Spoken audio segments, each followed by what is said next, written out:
Hello mga friends, ang gagawin naman natin ngayon ay yung folding bed, i-convert natin into papag na kawayan. Yan, ang tinarigat lang ato ya jagtistis iti kawayan, di inasal ko dato ya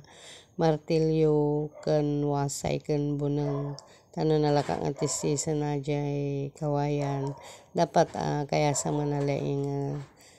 jay kawayan, tanong sa sorti bukot mo kailangan ti cutter. Ano pagkati mo aja ko barot kastanit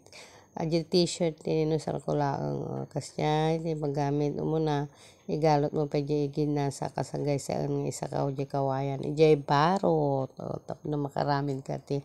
portable nga papag kailangan gamin yan ako ti papag ti bakasyon na isa nga nagina mo ti papag iso nga dati folding bed mo convert ko langan nga kastoy kasi nakadawat akit kawayan hindi kabagyan nila kay ko so nga syakon nga mismo tinagaramid kaysa ni paramid ko pa nagngina siya langan na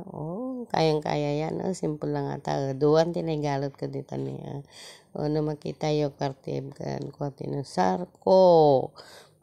tani mano tinagalot kami kasi dapat adati frame na nga barot kandi yung na dapat lagpasan na di ungto di kawayan di frame na tano isupay suportana na makita yung di igid na han nga agpapariho kasi binunang-bunong kulangan ng trabaho ti babae masadot atukon nga agragadi malagpasan na dapat yung frame na tano isupay suportana tano reno nadagsan ti agida okay lang yan ready na ang papag na ginawa ko yan ang tsura niya yan yung unang papag na ginawa ko kasi dalawa yung folding bed namin na nasira na yung ano niya kaya kinonvert ko na ito papag ayan pagitidaanan niya anak ko kasi kailangan na ito bakasyon